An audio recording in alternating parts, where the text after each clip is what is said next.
C'était une époque où tu faisais un gelé de menthe, un tartare d'anchois, un truc de lime, et puis t'as la batterie qui rentre. Il arrive quand ce putain de camion.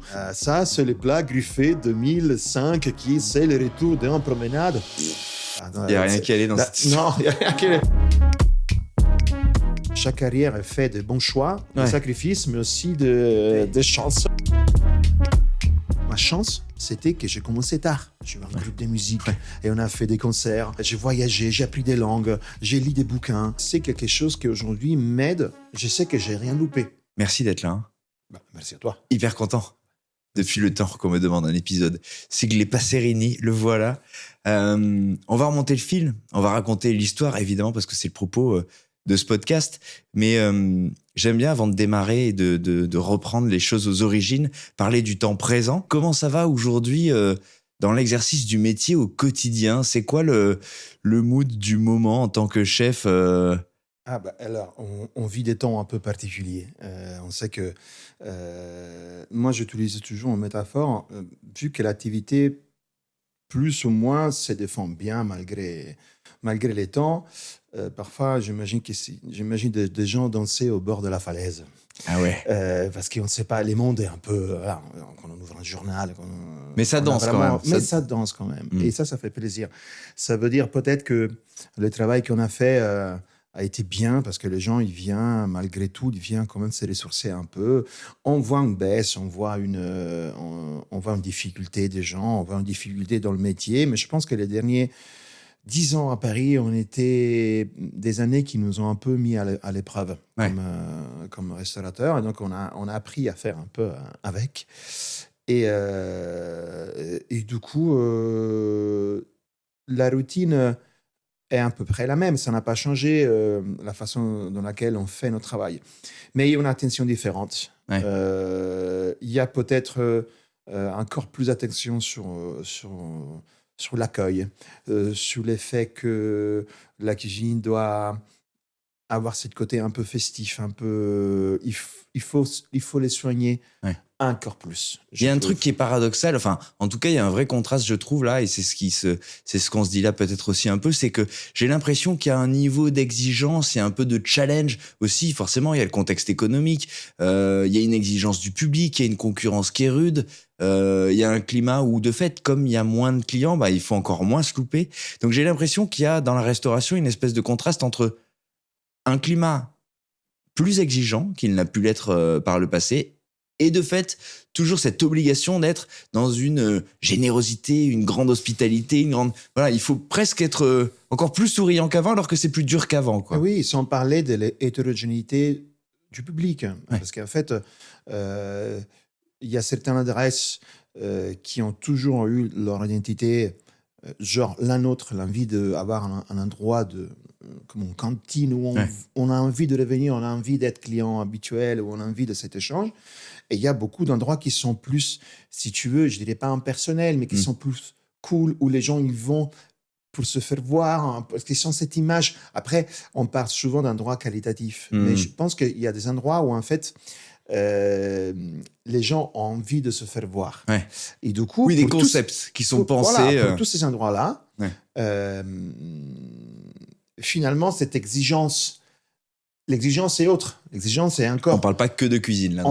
Oui, ni de cuisine, ni d'accueil. Mais je pense que c'est, comme j'ai dit, c'est des endroits où tu manges et tu bois bien. Oui, correct. Mais c'est juste où leur effort sera différent par rapport au nôtre. Et en fait, aujourd'hui, pour un restaurateur qui commence, c'est pas facile de comprendre où se placer. Parce que souvent, c'est pas toi qui choisis. Souvent, l'endroit commence à prendre une aire, soit des cantines, soit d'endroits très cool. Et recevoir deux types de publics basiquement différents, malgré ton idée du départ. C'est façonné par la fréquentation, par les habitudes des gens, par l'ambiance qu'il prend, en fait. Exactement. Drôle. Il y a aussi, je pense, peut-être un truc de concurrence. Aujourd'hui, j'ai l'impression que le public, comme on le disait, il y a une hétérogénéité, une exigence, peut-être plus de savoir aussi. Et puis aussi, je crois, le fait que les gens, aujourd'hui, sont capables de se dire... J'ai envie d'aller dans un étoilé un jour ou j'ai envie d'un burger le lendemain. Et de manière générale, tous les niveaux, toutes les propositions sont un peu maintenant en concurrence. Parce que les gens sont plus éduqués, plus conscients et sont capables de se dire « Là, j'ai envie de manger libanais. Là, j'ai envie de manger une cuisine, voilà. » Ouais, la qualité, il s'est bien dilué dans Paris, dans le sens qu'il y a vraiment beaucoup d'endroits où on mange très bien.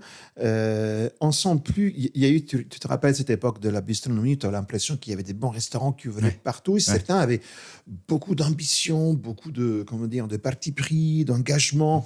Aujourd'hui, peut-être cette espèce de. Parce que c'était comme Supernova, il y a eu, je sais pas, en 5 ans, je sais pas combien d'ouvertures. Aujourd'hui, on est dans un mouvement un peu différent.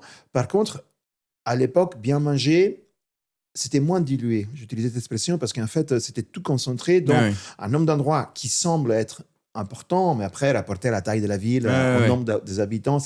Et aujourd'hui, même, je trouve que même un endroit tout simple des quartiers qui avant n'avait peut-être, il y a quelques années, n'avait pas peut-être grande ambition. Aujourd'hui, tu sens que tu manges mieux. Donc, du coup, effectivement, en mangeant mieux plus facilement, ça peut apporter ce que tu dis, être une... C'est pas facile, j'imagine, de garder un niveau, d'avoir cette constance. C'est quoi les leviers qu'on doit utiliser pour faire en sorte que les gens viennent et reviennent, surtout, quand on est devenu une forme d'institution de quartier, mais aussi à l'échelle de la ville, parce que les gens traversent la ville pour aller chez Passerini aujourd'hui. Moi, je pense même viennent de plus loin, d'ailleurs. Il faut commencer par savoir qui on est. Et donc, du coup, qu'est-ce qu'on est capable de faire? C'est-à-dire que Passerini, moi, je l'ai ouvert avec Justine, qui est ma femme et associée sur cette affaire. Et on a vite compris que on avait créé un restaurant qui était à notre image. Et du coup, si les gens venaient, oui, ils venaient parce qu'on était sur les articles, oui, ils venaient parce que la cuisine était bonne, ou parce que les services étaient bons, parce que les vins étaient bons. Mais en fait... Ça fait déjà pas mal, hein. Des articles, une bonne cuisine, des bons vins, bon accueil. Bon, qu'est-ce qu'il faut Oui, mais si tu veux ça, tu l'as... Ça se retrouve. C'est très fréquent à Paris. Ouais, il y a beaucoup de projets qui sont basés sur la qualité. Bien sûr. Après, moi, je trouve que les projets qui durent, nous, on n'est pas les uniques à avoir duré, mais donc, je pense que les projets qui durent sont ceux qui restent, qui lâchent rien sous leurs principes de base, sous leur personnalité, et qui n'essayent pas de poursuivre des choses qui ne leur appartiennent pas. Il faut être fidèle à son ADN. Il faut fidèle à son ADN et rien lâcher. Et c'est exactement ce que je pense on a fait. Encore aujourd'hui, parfois, j'ai des anciens cuisiniers qui sont passés chez moi il y a quelques années et qui passent au restaurant et disent mais putain, mais t'as rien lâché, t'es encore là. Même si ma présence physique s'est un tout petit peu diminuée, ma présence réelle qui fait signature, elle est là. Voilà, je suis encore là tous les jours à faire pas tous les jours, mais toutes les semaines, je suis là à faire les réunions, à faire plusieurs services, à être derrière toujours avec mes mantras qui sont devenus une sorte aussi de blague parce qu'ils sont toujours les mêmes. Donc, du coup, je crois que cette espèce d'effort sous la constance, d'être capable à transformer la routine en quelque chose qui n'est pas quelque chose d'ennuyante, mais que c'est la clé. Tu vois, les papilles japonais qui pendant 40 ans, ils font une brochette, pas des poulets, une brochette de abat des poulets, que c'est toujours la même. Et pourquoi c'est délicieux? Parce que justement, la routine, répéter, si on n'entre pas dans cette espèce de la routine m'ennuie. Mais si on veut devenir, entre guillemets, des maestros, c'est à travers il faut aimer cette routine, que ça se passe. Et donc, quand tu es jeune, la routine t'emmerde et c'est normal. Mais justement, vu qu'on a vieilli là-dedans, je pense que la responsabilité qu'on a envers de nos clients, mais envers aussi de la scène et de la nouvelle génération de cuisiniers qui vont, c'est justement et vers nous-mêmes aussi, parce que sinon la vie, ça deviendrait trop pénible. C'est celle de comprendre, entre guillemets, la poésie que c'est faire toutes les semaines les tripes à la romaine, comme dans le premier, que c'est toujours la même recette. Il gare si c'est pas la même. Voilà. C'est génial. Habiter la routine, en fait, la magnifier finalement, et puis finir par faire institution. C'est un peu ça l'idée. L'idée de base, c'est de savoir qui on est. C'est ça que tu as dit là. Savoir qui on est, partir de l'être, fidèle à son ADN. C'est un peu, la ligne et l'angle de ce podcast. Alors, est-ce qu'on peut remonter le fil pour savoir qui tu es, d'où tu viens et quelle est l'histoire? Si on monte au tout début, on est où? On franchit la frontière Et on part en Oh, Italie, je bien crois. sûr, ouais, on part en Italie, ouais. C'est quoi les premiers souvenirs? Quel est l'environnement dans lequel tu as grandi? Alors, moi, je viens d'une famille bourgeoise romaine, petite bourgeoisie. On était 4 à la maison. Si tu veux, il faut imaginer une table dans une salle que nous appelons les tinello. Les tinello, c'est un vieux nom, en fait. Je ne sais pas pourquoi on appelait ça. Pas toutes les maisons ont cette salle-là. C'est une sorte de salle à manger qu'on était à la cuisine, mais qui est séparée de la cuisine, plus petite qu'une salle à manger. Ok. C'était pas des moments très, très sereins, les moments à table. Ah ouais. Parce qu'on est des gens un peu sanguins. Parce que ma mère mon père, c'était pas les patriarques en soi, Ok. mais on a grandi dans un société patriarcal. Donc, Ok. du coup, mon père sortait les matins à 8h et rentrait les soirs à 8h. Ma mère travaillait pour nous et pour nous grandir. Ça se faisait pas tellement dans la joie de le faire, mais dans le sens des responsabilités de le faire. Ouais. Et donc, du coup, mon père rentrait un peu crevé. Ma mère avait cuisiné un peu toute la journée, un peu en courant, un peu énervé. Ouais. Il y avait la télé, deux garçons. Moi, je me vois autour de 11-12 ans. C'était comment l'école? Bien. Qu'est-ce que vous avez fait? Rien. Ouais.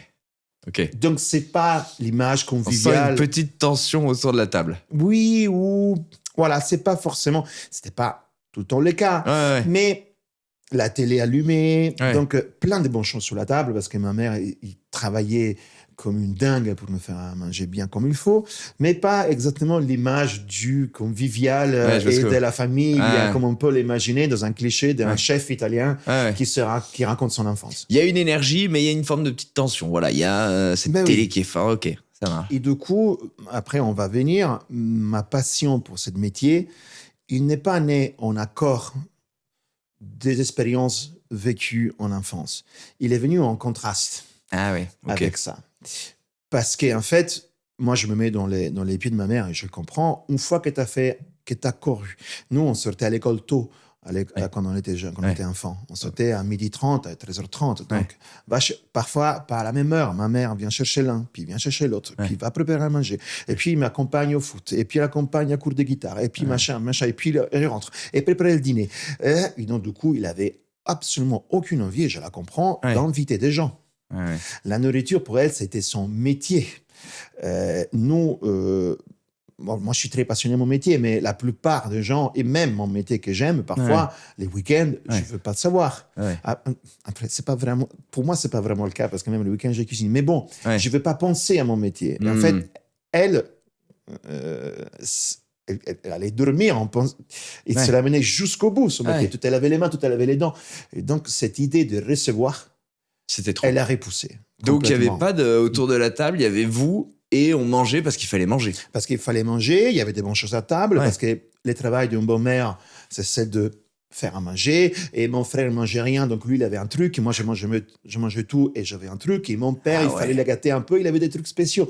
Donc, ma mère, elle cuisinait comme une dingue. Ah ouais, d'accord, ok. Donc, j'ai formé mon palais sur de la bonne nourriture et à la sur maison, une richesse de choses posées à table. Ouais. Et des propositions différentes. Et donc aussi la vue qu'on peut faire, diversifier, proposer de la variété, tout ça. T'étais presque au restaurant tous les jours, en fait, finalement, parce que finalement, oui. Les gens autour de toi mangeaient différemment. Et j'avais beaucoup à manger, donc du coup, j'ai aussi développé une certaine tendance à l'appétit, à me faire plaisir. Donc la nourriture a commencé à prendre un rôle important dans ma vie. Mais il n'y avait pas cette ouverture avec des convives, des gens qui passent et les grandes tables et des choses comme ça. Si tu veux, on peut faire une métaphore. C'est comme si j'habitais dans un très joli petit village où tu as tout, forcément. Mais en fait, ma tête a voulu aller ailleurs. Parce qu'en fait, j'ai senti que dans cette espèce de noyau, ça m'était un peu étroite. C'est-à-dire que la table comme ça, il y avait quelque chose que peut-être il fallait la vivre autrement.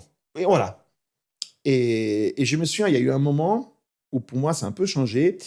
À un certain moment, nous, on mangeait assez vite. Et mon père, tu me vois, je parle vite, je gesticule. Mon père, c'est l'opposé de moi. Tout, dans tous les points de vue. Quand il est décédé, il avait encore des cheveux dans la tête. Tu vois à quel point noirs. Tu vois à quel point ils peuvent être différents. Il parlait doucement, il bougeait doucement, et donc il mangeait doucement. Et nous, on était des. Et donc, il terminait après nous. Et moi, je le voyais parfois, lui, il avait les droits à un plat en plus qui arrivait. Et moi, je demandais de garder cet objet. Ma mère, il le sait que c'est pour moi. Il voulait déjà me l'offrir. Mais moi, je dis non, on attend que tu ne seras plus là. Jusqu'à quand tu vis, je veux que ce soit dans ta cuisine. C'est une petite casserole avec les manches en plastique qui a été brûlée, je ne sais pas quand, je pense dans les années 70. Et dedans, il avait un petit foie de cochon en crépinette avec un foie de laurier à l'intérieur qu'il achetait chez les bouchers. Ah ouais, c'est les foies de porc à la Toscane qui se D'accord. cuit dans le vin rouge. Ok. Et parfois, c'était de la morue. Mais c'était ces plats-là qui c'était un peu une claque. Peut-être c'est de là-bas que tout a commencé. Et moi, j'ai regardé ces trucs qui avaient l'air délicieux. Ma mère me disait, non, tu vas pas aimer. Enfin, parce qu'elle aime rien qui soit à bas ou qui soit en dehors d'une certaine routine, ma mère. Ok. Et moi, je l'ai regardé, ça a l'air bon quand même. Non, tu vas pas aimer, ça a l'air bon. Et donc, un jour, j'ai goûté. Ouais. Et là, pas. Ah ouais. Ouais. Donc, j'avais jamais mangé des tripes, moi, avant, je sais pas quel âge. Moi, aujourd'hui, j'ai fait beaucoup d'abats. Ouais. Et tout ça, c'est la preuve qui vient d'un contraste sous la table. Dans les repas, il n'y en a jamais eu. Drôle. Et en même temps, il y en a jamais eu, et tu le dis, il y en a jamais eu au menu, et pour toi ou pour ton frère, mais il y avait cette espèce de petit bonus qui ne t'était pas autorisé. C'était la porte qui m'a fait sortir de cette jolie petit village. Ouais. Voilà. Trop marrant. La petite pépite, quoi. Ouais. Et donc, du coup, j'ai toujours eu ça dans la tête. Pendant une longue période, mon père a été transféré pour le travail dans le nord de l'Italie. Il faisait quoi comme métier, tes parents? Mon père travaillait dans les RH de Eni, qui c'est un peu comme Total. Donc, au bout d'un moment, il a été transféré à Venise, et après, avant à Ravenne, après à Venise. Et donc, ma mère, souvent les week-ends, mais faisait des longs week-ends. Elle partait les jeudis et rentrait les dimanches soirs. Donc, du coup, elle partait, prenait les trains et elle allait les voir. Et moi, j'avais la cuisine pour moi. Mais à quel âge? J'avais entre 17 et 20 ans, je dirais. D'accord. Donc là, pendant 3-4 jours, vous étiez toi et ton frère. Exactement. Seul. C'est tout, ouais. Et du coup... et toi, ton kiff, c'était d'avoir la cuisine. J'invitais des gens. J'invitais la petite copine. J'allais acheter des livres de cuisine pour en faire un peu. Et c'est là, en fait, où je me suis approprié de la cuisine parce que les sergents n'étaient pas là. Ouais. Voilà. Et puis c'était l'occasion de le faire vivre autrement. Là, pour le coup, on ouvrait les portes, la table s'allongeait, et on a l'impression, quand on entend cette scène décrite, que la maman part pendant 3-4 jours, et d'un coup, on ouvre grand les rideaux, on ouvre grand les fenêtres, on fait venir une autre vie, une autre forme de vie qui n'est plus le quotidien, qui est un truc un peu d'exception. Des copains qui changent. D'ailleurs, ma mère, littéralement, quand on est à la maison, il ferme toutes les fenêtres. On est vraiment, on a l'impression, on a envie d'ouvrir les portes de ce village-là. En fait, et donc là, ça commence, et ça commence à cuisiner. Ça commence à cuisiner. C'est quoi les premiers trucs qui viennent Non, mais j'avais jamais mis les pieds dans une cuisine. Et mon frère, au début, c'était mon... Le commis? Ma cobaye, ouais, exactement. Un cobaye, c'est incroyable. Tiens, goûte. Et je me souviens, un truc, je lui avais fait un plat, on avait rigolé, j'avais appelé les pulsars. Parce que j'avais fait une pizza et je l'avais fait tellement chaude que quand je l'avais sortie du four, tu avais la mozza qui pulsait comme ça. Donc, du coup, je dis. Et je me souviens, une fois, je l'ai fait goûter, j'avais fait un timballo. Le timballo, c'est une sorte de pâte à pâte dans laquelle on met des pâtes. Et on cuit au four. Okay. Et d'ailleurs, je le conseille, si vous n'avez jamais vu ce film, il y a peut-être les plus beaux films autour de la nourriture qui s'appelle Big Night de Stanley Tucci, où en fait, il y a toute une scène où il y a cette espèce de moment religieux autour de sortir de moule ce timballo, parce que c'est assez compliqué. Et moi, je l'avais fait avec des pâtes et de cèpes, je me souviens. Et je l'ai fait goûter à mon frère qui m'a dit pendant des années, même quand j'avais déjà commencé à faire les métiers, que c'était la plus bonne chose que je lui avais fait goûter. Ah ouais. Et donc, c'était une sorte de quelque chose qui m'a fait... Et puis, bon, j'improvisais beaucoup de cuisine aussi étrangère. Mais c'est marrant parce que pour des premières expériences, on sent qu'il y a peut-être une forme de facilité ou d'aisance là-dedans, parce que c'est quand même marrant qu'un frère, finalement, se dise des années plus tard, ce plat, qui est un des premiers que tu as fait, mais resté en mémoire. C'est un moment... Enfin, il y a beaucoup de gens qui commenceraient et qui feraient pas bien, pas bon, Et Après, mon frère, il m'a dit ça, mais mes potes, ils te diraient pas ça. Ah oui. Parce qu'en vacances, il y a encore des repas où j'ai loupé complètement des frites. Ah, ça va, c'est rassurant, c'est rassurant. Non, parce que je pense aux jeunes qui nous écoutent et aux jeunes chefs qui ont envie d'embrasser ce métier. Ils disent, attends, mais ça veut dire que moi, mon premier plat était loupé. Non, ça va, il y avait quand même Et puis, il faut savoir aussi qu'à l'époque, aujourd'hui, on est mis en relation avec des techniques, avec des choses. On prend le téléphone et on regarde et on peut reproduire. À l'époque, c'était des journaux ou des livres ou des mamies. Voilà. Ouais, moi, je me rappelle des premiers livres de cuisine ou des premières recettes. Effectivement, moi, j'avais un livre de Ducasse. Et c'est les premières recettes, quoi. À l'époque, pour autant, la cuisine, si je ne m'abuse, c'est pas une perspective professionnelle. Parce qu'il va y avoir un petit détour de quelques années, quand même. Alors, non, ça commence. Parce que... alors, c'est vrai, les débuts de cette passion, pour moi, ça restait une passion. Ouais. À l'époque, j'avais d'autres objectifs pour ma vie. C'est juste comment ça rentrait cette graine dans ma tête. Ouais. On sent qu'à l'adolescence, il y a un petit truc qui se déclenche. C'est ça. Ça va faire son chemin. Voilà. Après, je continue à cuisiner pour le plaisir. J'ai appris un peu à cuisiner. D'ailleurs, c'était toujours la bataille entre moi et ma mère qui voulait fermer la cuisine. Ah ouais. Mais bon. Oui, tu avais pris la place un peu dans cette pièce, la fille. Oui, rien, c'est pour sûr. Le coup. Uniquement quand on n'est pas là. Parce que, voilà, quand on n'était pas là. Et après, vers la fin de mes études... Mais on se parle de quelles études? Alors, effectivement, pas dit. Moi, j'ai continué. Donc, j'ai essayé de faire un an de médecine. Mais après, en étant moi-même un peu hypochondriaque, je ne me voyais pas faire ces métiers. Genre, docteur, j'ai quelque chose. Oh mon Dieu, c'est très grave. Donc, j'ai dit non, on va changer de métier. Et j'ai suivi un peu. En fait, à bout d'un moment, je voulais être indépendant. Donc, je n'ai pas choisi cette étude-là pour passion. Je l'ai choisi parce que je voulais être indépendant. Donc, je me suis inscrit à économie et commerce. En fait, c'est un peu comme l'école de commerce. Pour suivre un peu aussi les pas de mon père. Et j'ai un peu traîné les premières années. Et puis, c'est bien réussi la deuxième partie. Juste à quand, la dernière année, je suis parti en Erasmus en Espagne.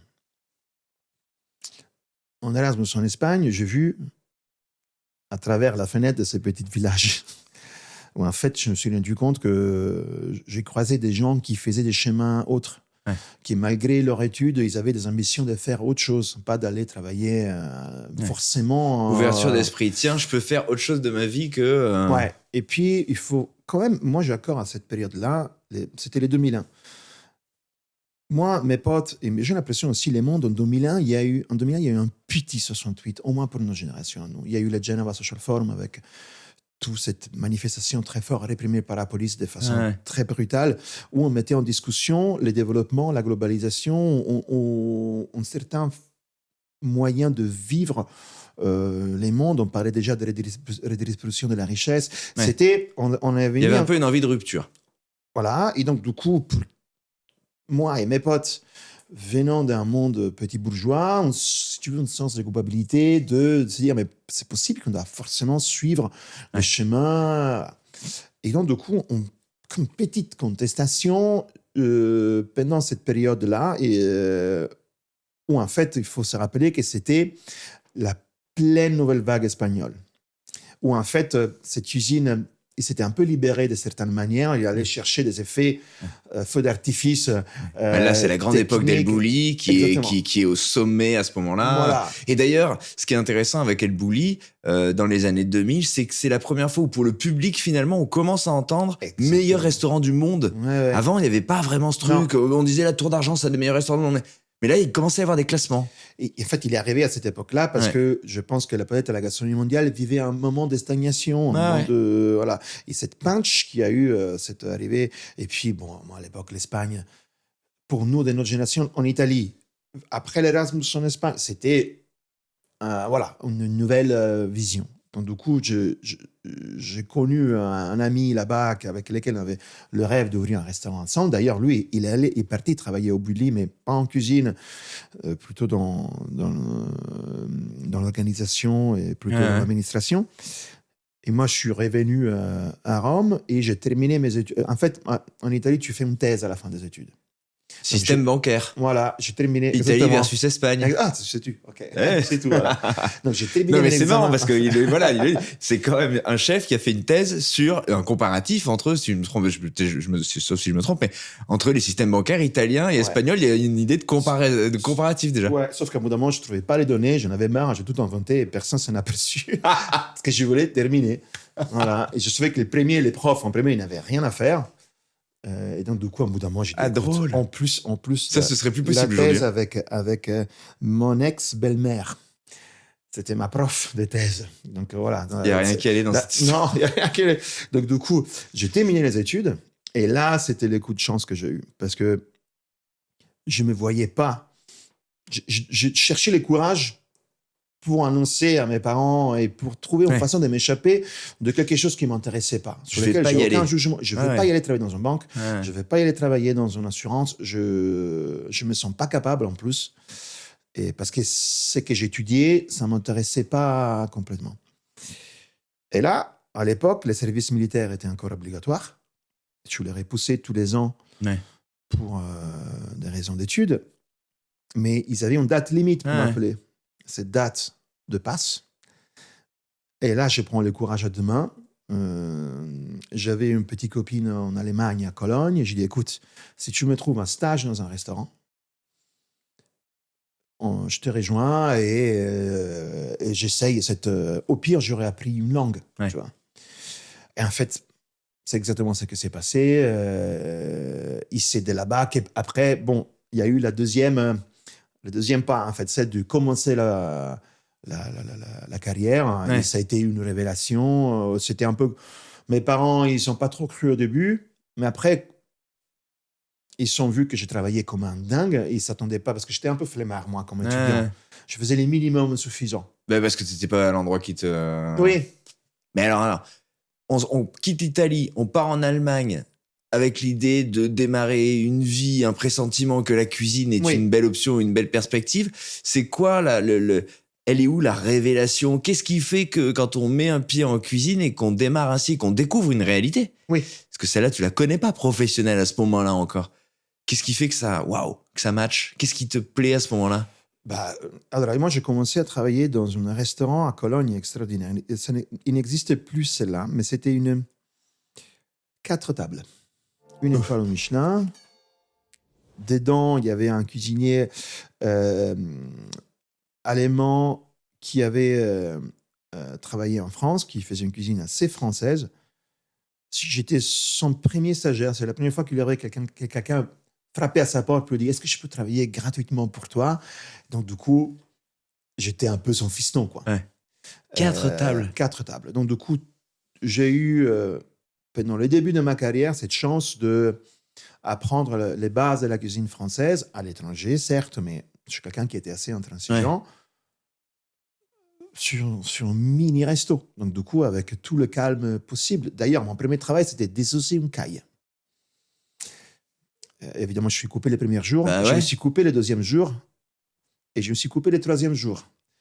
Au 4e jour, mon chef me dit « Si tu continues comme ça, je peux te garder 10 jours. » Et ça nous a fait beaucoup marrer.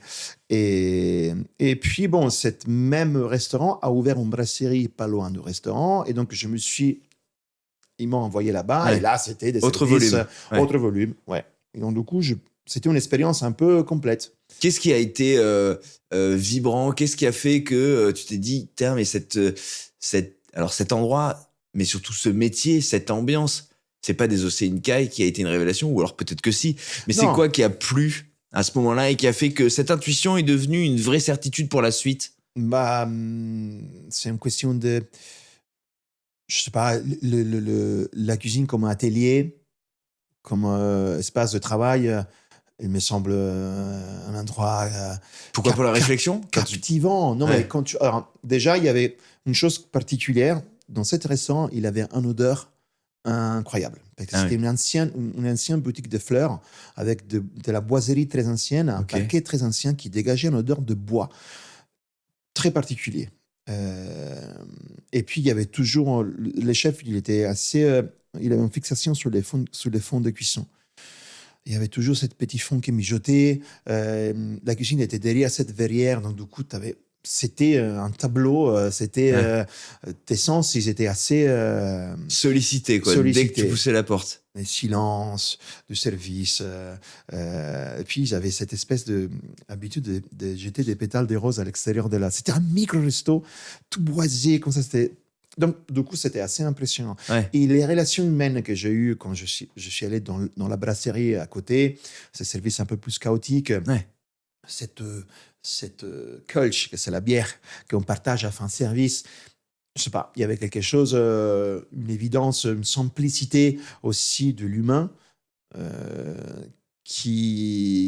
dans laquelle je me suis tout de suite senti très bien. Et puis ma tête, à l'époque, il était en permanence en train d'imaginer des plats, des créations quand on est jeune. Ouais.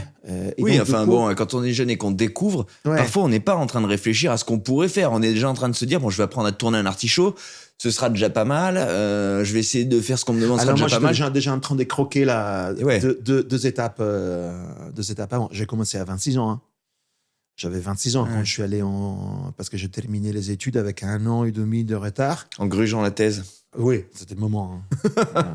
Non, mais c'est intéressant ce qu'on se raconte là parce que entrer en cuisine, c'est pour le coup, à ce micro, dans ce podcast, depuis des années, les chefs racontent ce moment où ils vont découvrir la réalité, parfois contraint, parfois par hasard, parfois par conviction. Mais quand on y entre à 14 ans, c'est nécessairement pas du tout la même chose que quand on le découvre après avoir fait sa route. Et quand on y arrive à 26 ans, 10 ans plus tard, on n'a pas du tout la même approche. On est souvent plus rapide. Mais justement, moi, je crois que ce qui m'a sauvé et ce qui me sauve encore aujourd'hui, et c'est que je conseille fortement. Il y a des gens du catering qui viennent faire des stages chez nous parfois. Ouais. Et moi, je leur dis, ma chance, c'était que j'ai commencé tard. Parce qu'en fait, tu commences et tu sens que tu dois te rattraper. Hmm. Ça t'aide à te Ouais. rattraper, mais surtout, tu as la conscience que jusqu'à 26 ans, moi, j'ai fait un Erasmus, j'ai eu un groupe de musique et on a fait des concerts. J'ai voyagé, j'ai appris des langues, j'ai lu des bouquins. Tu vois, Ouais. j'ai Ce qui n'est pas le cas quand on rentre dans la vie professionnelle à 15-16 ans, qu'on fait un CAP, que ça démarre vite. On a moins cette... voilà. Ouais. Et je pense que c'est quelque chose qui aujourd'hui m'aide à avoir une sens critique, à avoir un raisonnement, à avoir voilà, et surtout un sens à ma vie. Je sais que j'ai rien loupé, tu vois. Ouais. Et pour moi, ça se trouve que pas pour tout le monde c'est la même chose, mais pour moi au moins, c'est quelque chose qui me fait vivre mon métier plus facilement. Comment va se tourner cette page allemande? Comment on va quitter cette première expérience et avec quelle envie surtout ça va te donner envie d'explorer, de créer plus, de te rapprocher d'autres personnes parce qu'il y a des personnalités qui vont marquer ta route après. Comment tu vas décider d'écrire le chemin après ces premières expériences qui vont être une forme de confirmation? Oui. En gros, je vais aller vers ça, quoi. Oui, en fait, je rentre en Italie, je me sépare de cette copine qui avait une autre carrière qui allait se développer dans un petit bled où j'avais rien à faire. Et du coup, on décide de se séparer. C'était le moment en plus. Voilà. Et donc, je rentre en Italie avec l'idée claire que j'avais envie de continuer. Ouais. Et du coup, mais j'ai pas envie de rentrer dans le petit bled à nouveau. Parce que j'avais pas d'appart, donc tu rentres dans ta petite chambre encore avec les papiers peints, chambre, avec les machins, avec les posters, jouets, avec les posters, tout Ouais. ça. Je dis, mon Dieu. En plus, je dois vraiment remercier mes parents parce que mes parents, c'était pas le genre des ah, mon fiston, rentre à la maison. Ma mère dit t'es rentré, tu pars quand? Ah oui. Et ça, c'est bien, en fait. Il a bien fait son rôle de maman, que c'était pas maman poule. C'était pas maman poule. Elle était à la retraite une fois que je suis parti. Il avait pas du tout envie de recommencer ce de truc-là. reprendre son... Non. ouais. Elle profitait de la vie avec son mari. Et voilà, c'était le moment de... Ouais.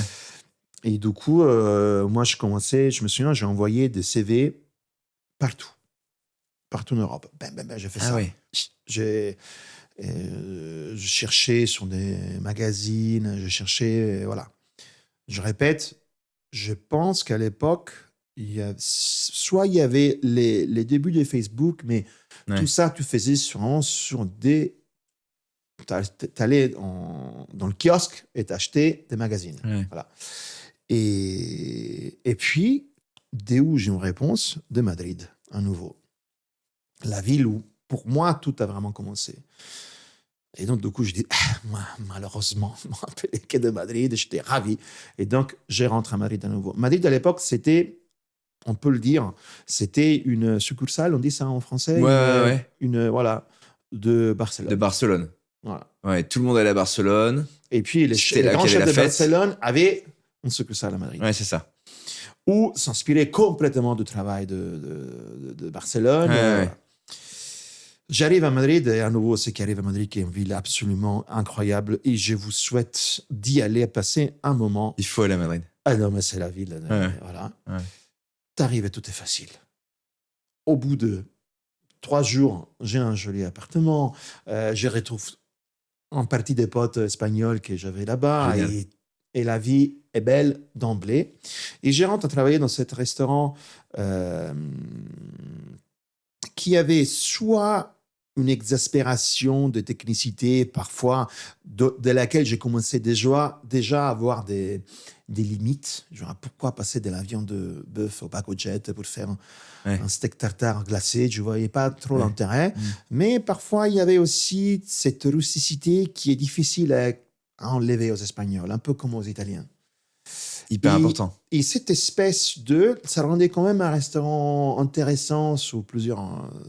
Grande force de la gastronomie espagnole à ce moment-là, c'est justement de faire parler. Tu parles de rusticité, mais on peut parler de tradition. Il y a quelque chose de très patrimonial, d'ancré autour des produits, autour de certaines recettes qui, et Ferran Adrià est un bon exemple de ça, qui clash avec une technologie qui va d'un coup permettre de... Alors, évidemment, on peut blaguer sur les sphérifications, sur les trucs, sur tout ça, mais il y a un mariage à ce moment-là qui fait des étincelles entre une extrême modernité et cet ADN très traditionnel. Ben, on peut blaguer sur les... C'est un vrai truc pour le coup à ce moment-là. Sur la sphérification parce qu'on l'a goûté.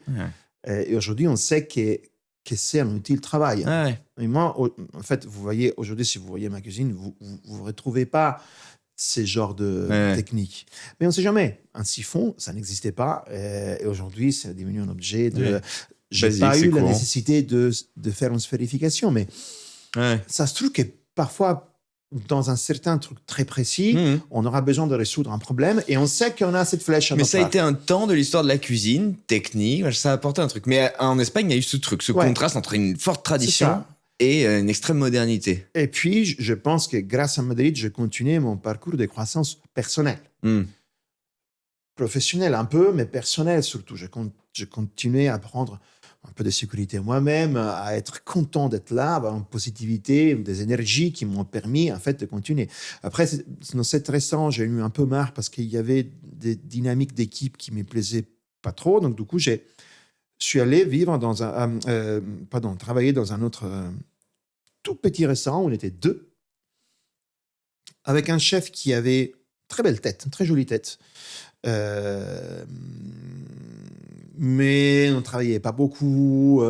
L'effet qu'on ne travaillait pas beaucoup, ça portait... Je me souviens, lui, il se mettait en place et il avait des tonnes, des micros des petites boîtes Tupperware. Et il chauffait tout au micro-ondes.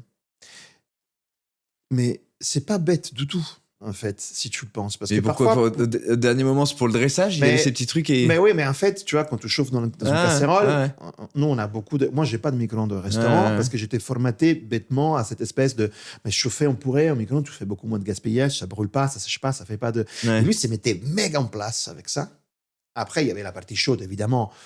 Mais tous les purées, les garnitures, machin, vu qu'il devait gérer ça, parce que quand je suis arrivé, il était seul, complètement seul, pour faire une cuisine assez gourmet. Après, il y avait des idées brillantes. Il y avait des idées brillantes. Je me souviens de faire ce qui fait cette salade assaisonnée avec une vinaigrette au turon. Ah ouais. C'est qui c'est c'est du nougat, on se parle de nougat, là. Voilà. Une forme de nougat. Ouais, en forme de nougat. Ouais. Qu'est-ce qu'on trouve chez un génie comme Passard? Sa salade, son radicchio assaisonné au praline. Donc, on parle quand même d'un certain... Et je ne crois pas que les deux se connectaient. Donc, du coup, c'était un gars qui avait une certaine créativité qui m'a... Je pense qu'une partie de mon cerveau, quand j'ai eu ma phase un peu plus créative, c'était un peu grâce à ces petits restaurants. Mais c'est surtout là que j'ai connu Justine, ma femme, parce qu'elle faisait son Erasmus, elle habitait la porte en face. Heureusement qu'Erasmus a été inventé quand même. Ah ouais, c'était les. Moi, je dis à tous les parents qui nous écoutent, faites partie vos enfants Ouais. aux Erasmus. Ouais. Ils vont pas. J'espère qu'ils vont pas tous dévier de leur Oui, parcours. oui, on ne sait pas ce que ça peut augurer, mais en tout cas, il se passe des mais choses. C'était voilà. Génial. Et donc, du coup, elle faisait des extras, et c'est comme ça, un cuisinier, en tout cas, surtout quand il est dans le corps de son moment de formation, l'unique façon qu'il y a de trouver quelqu'un, c'est de chercher dans sa bulle. Regarder au service de salle. En fait. Il y a pas de. À travers le pass. En cuisine, hein. Ouais, c'est vrai. Voilà. Ça va durer longtemps, le temps de l'Espagne ou Ça dure à peu près un an. Ouais. Ça dure à peu près un an. Et après, on va refranchir la frontière. Ouais. Exactement. Je rentre en Italie et je commence un peu à chercher à droite, à gauche. Et je dépose un CV dans un bistrot où j'avais adoré aller manger. Et je dépose pour chef de parti ou pour commis ou je sais pas quoi. Sauf que je dépose cette CV le lendemain d'une grosse engueulade entre la patronne et le chef. Et du coup, la patronne se retrouve sans chef. Et comme quoi, chaque carrière est faite de bons choix, de sacrifices, mais aussi de timing, chance. de petites chances. Voilà. J'étais là au bon moment. Et du coup, il m'a dit, il a vu mon parcours, il a vu que j'avais fait des expériences à l'étranger. Et le chef qui était là, c'était quelqu'un qui avait une excellente main, mais qui il restait beaucoup dans le confort et dans un manque peut-être des visions. Et donc, du coup, quand on a vu ça, il a dit, tiens, tu vas être le chef. Et là, peut-être, la bonne chose, c'est que j'ai eu l'inconscience de dire oui. Totale de dire oui. C'était où? C'était dans un quartier très particulier de Rome, que c'est le quartier de San Lorenzo. C'est un quartier qui est très lié à la résistance. C'est comme un tout petit village. Et le restaurant s'appelait Uno e Bino. Et c'était un restaurant assez connu dans la scène romaine. Voilà, je me suis senti un peu... Et seul aux manettes d'un coup, quoi. Ouais, un peu vertige. Je faisais les métiers depuis 2 ans. Bam, chef. Comment ça démarre? Comment on se retrouve à prendre les contrôles d'une cuisine? Ouais. À devoir proposer une cuisine? Alors peut-être au départ, la continuité de celle du chef qui était là avant, ou je sais pas, ou comment on se... À cette époque, j'avais... Encore aujourd'hui, j'ai une forme d'énergie, tu vois, je vais vite, mais j'avais une énergie incroyable. Et surtout, je pense, cette insouciance venait du fait que j'y croyais peut-être bêtement que c'était possible. Ouais. Heureusement, parce que sinon... sinon, on fait pas les choses. Et en cuisine, il y avait 3 garçons qui venaient d'Amérique du Sud. 2 frères qui venaient d'Équateur et un plongeur qui venait de Colombie. Et du coup, j'ai dit, qu'est-ce que je peux faire pour... Et eux, ils étaient très attachés au chef qui était parti. Pas facile, du coup, d'arriver. Pas facile, du coup. Donc, j'ai essayé de trouver quelque chose. Si on ajoute à ça la vague de créativité qui ont respiré dans l'air et la jeunesse de ma réflexion, j'ai dit, bon, on va mettre un plat avec leurs ingrédients. Et donc, je me souviens de faire ces plats qui m'ont hanté pendant des années, donc je ne revendique pas, mais j'en parle parce que pour le droit d'histoire, de chronique, là, c'était un mousse de tabac, des pipes à fumer. D'accord. Une mousse de tabac, on faisait avec ça un gelé au rhum, de la vanille, j'ai oublié, et c'est sorti dans une sorte de coupe à martini, un truc aujourd'hui, ça ne me ressemble pas du tout. Mais... ça, on l'a développé ensemble, on va travailler avec des ingrédients qui viennent de là-bas. Et ça leur a plu, ça a donné un punch à la carte du restaurant. On était dans une époque où cette plat était plutôt bien vu. À côté de ça, j'ai fait aussi des plats beaucoup plus,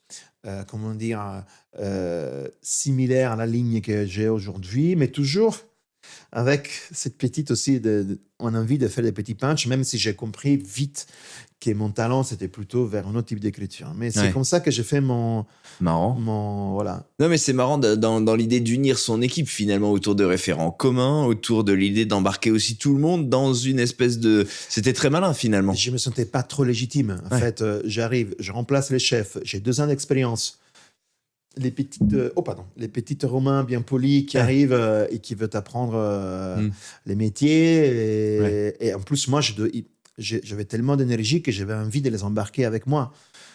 Parce que j'avais besoin vraiment d'eux et j'y croyais. Et en fait, ça a été en peu de temps, on a créé une super équipe. Je suis encore en contact avec eux. Ah, marrant. Ouais. On avait même quelques idées de faire des projets ensemble tant d'années après. Et cette expérience, elle nous lie encore. Donc, c'est génial. Ouais. Comment c'est pris? Comment on reçoit quand on est comme ça comment dire, intronisé, chef très rapidement finalement? Comment on prend les premiers retours des clients? Qu'est-ce qu'ils disent de cette création et du reste de la carte aussi? Comment on perçoit justement ces premiers retours? Ça va être assez satisfaisant, à moins qu'ils disent que c'est... Non, les publics a pris ça plutôt bien, la critique. C'est un truc quand même, non? La critique. Oh là, non, c'est un truc. La critique aussi. Ce qui m'a vraiment marqué un peu, c'était déjà le regard de Justine. Parce que Justine, une fois qu'elle a terminé son Erasmus, elle est venue habiter 1 an à Rome. On a fait 1 an à distance. Parce qu'en fait, moi, je l'ai connue au début de son Erasmus. Ah, d'accord. Donc, il fallait qu'elle finisse son Erasmus. Toi, t'es rentré. Après, je me suis un peu engueulé avec les chefs de là-bas. Je suis encore un peu avec la fédérale. J'ai pris mes affaires et je me casse. Donc, on a fait 1 an à distance. Je n'ai pas pourri tout son Erasmus, en fait, tu vois. Parce que, voilà. Et du coup, après son Erasmus, elle est venue à Rome. Et Justine, c'est pas quelqu'un que tu impressionnes simplement avec la tchatch ou avec une idée de créativité. Elle a toujours eu un sens critique, malgré son âge très jeune. Elle avait 20 ans à l'époque. Et donc, certains plats, notamment celles un peu plus créatives, plus comme ça, il disait, mais non, mais tu peux pas faire ça. Non, mais j'ai honte de la mener à table, tu vois. Et m'a toujours, donc c'était pas dans cette célébration. Encore aujourd'hui, elle me reconnaît mes qualités, mais quand je fais, ou je dis une connerie, ça passe pas. Ça passe pas. Ça bloque. Comme c'est juste ce qu'il soit, tu vois. Et donc, du coup, elle m'a toujours un peu ouvert les yeux. Donc, dans la définition de la cuisine que j'aurais dû faire, et que j'aurais dû continuer à faire, il y avait toujours ces petites... écoute, cette voix-là, plutôt de celle qui est là, qui a un côté un peu... je ne sais pas, ce mot ruffiano, c'est un mot très gentil pour dire lèche-cul. Okay. N'écoute pas seulement les gens qui te c'est formidable. Parce que peut-être c'est ton rôle qui fait que... Tu vois, oui, puis parfois les gens sont sincères, mais ils ont moins... Ils sont un enthousiasme qui fait que peut-être ils ne sont pas une vraie vision. La vision critique, c'est plutôt... Dans ces cas-là, faut... Ouais, parce qu'en fait, en même temps, elle te disait, mais c'est pas là, c'est incroyable. C'est dingue, qu'est-ce que c'est bon. C'est génial, tu vois. Donc, du coup, c'était pas quelqu'un qui avait une critique a priori ou une jalousie vers mon succès. Non, c'est le contraire. C'était construit. Voilà. Et de fait, là, ça crée... Tu dessines là pour l'instant une forme de ligne entre... Tu as parlé de cette création peut-être un peu tirée par les cheveux, peut-être un peu trop poussée, peut-être un peu trop démonstrative, et une ligne peut-être plus retenue, plus... peut-être pas traditionnelle, c'est peut-être pas le bon mot, mais on sent qu'il y a déjà 2 univers, un vers lequel tu pourrais te perdre, et puis un qui te ressemble vraiment. Et Justine, finalement, elle t'aide à tracer cette ligne-là à ce moment-là. Moi, je l'ai fait. Hein. Parfois, je l'ai dit à mes cuisiniers, je dis, vous savez que moi, j'ai servi une fois un mojito d'un choix en verrine. Et il me dit, mais non, c'est pas possible. Et en fait, c'est ça. C'était une époque où tu faisais un gelé de menthe, un tartare d'un choix, un truc de lime. Et c'est génial. Et en fait, je m'ai fait des trucs. J'en ai fait plusieurs. Hein. Et aujourd'hui, vous trouverez pas trace de ça. Mais il faut l'avoir. Il faut Tu penses que c'est bien pour un cuisinier d'avoir ces moments-là? Parce que souvent, les cuisiniers, ils le disent, et à ce micro, ils répètent souvent un truc qui est un petit peu cousin de cette histoire, qui au début, quand on commence, on veut être très démonstratif. Soit montrer qu'on maîtrise beaucoup de techniques, soit qu'on maîtrise beaucoup de registres. Là, toi, tu parles d'une forme d'exubérance, de créativité un peu débridée. Tu Ouais. penses qu'il faut en passer par là nécessairement pour après faire le tri et la synthèse? Moi, je pense que c'est. Ouais, moi, en tout cas, je pense pas que. Moi, je vois des générations aujourd'hui qui mûrit plus rapidement. Ah ouais, c'est ce que j'allais te dire. Moi, je trouve Ouais. qu'aujourd'hui, ils sont vachement plus sharp. Enfin, Ouais. c'est... Mais aussi parce qu'en fait, c'est- on est. C'est Je plus dirais pas l'époque, hein, bombardé, mais des... l'image de l'offre qu'on voit sur les réseaux, Ouais, c'est aussi ça, en fait. ouais, Moi, à ouais. mon époque, quand je Ça part moins dans commençais, tous les sens. c'était cette espèce de la cuisine, c'est la folie, la Ouais, créativité. ouais, ouais. C'était les punks, quoi. Ouais. C'était les moments punk de la cuisine. En Donc, vrai, on est passé d'un registre de cuisine pré-2000 très traditionnel, avec les grands chefs, la haute gastronomie, un petit peu ronronnante, à voilà, après les ouais, années 2000, où bam, ça débride et ça part un peu dans tous les sens. ouais. Pour le coup, on se parlait de sphérification tout à l'heure parce qu'on se parle de technique, mais dans les techniques, dans les associations...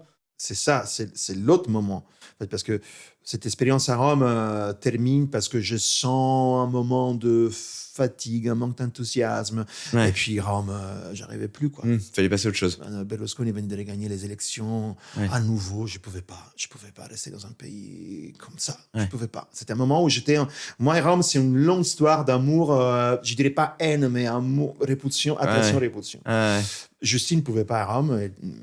C'est pas une ville facile, hein. On parlait avant de la facilité de la ville de Madrid. ouais, À Rome, en fait, elle ne pouvait pas bouger dans la ville parce que si tu n'as pas un scout, tu es fichu. Chaque métier, c'est ouais, je te fais ça gratuitement, je te donne 400 balles, ouais, 200 balles au black, ouais, et tu me fais des photocopies, tu amènes du café. Elle, qui avait des propositions différentes ailleurs, donc un bon moment, il m'a dit ouais. moi, je rentre. Je rentre à Paris pour l'instant. Qu'est-ce que tu veux faire? Et moi, j'étais à deux doigts d'ouvrir un restaurant avec mon cousin. Je dis non, je peux pas. Je fais ce métier depuis pas assez longtemps. Je n'ai pas envie de perdre l'opportunité de continuer ma relation avec Justine. Et je sens que si je veux continuer à grandir, cette espèce d'expérience de chef, il faut la mettre pour les moments. Il ne faut pas partir de là-bas pour continuer ma carrière. Il faut faire un pas en arrière. Quand même, la personne avec laquelle je veux continuer ma vie personnelle, elle va à Paris. Ouais. Ceci dit, Pas, c'est voilà, elle pas... va pas dans un coin reculé, Voilà. je sais pas où, quoi. Ouais, ouais.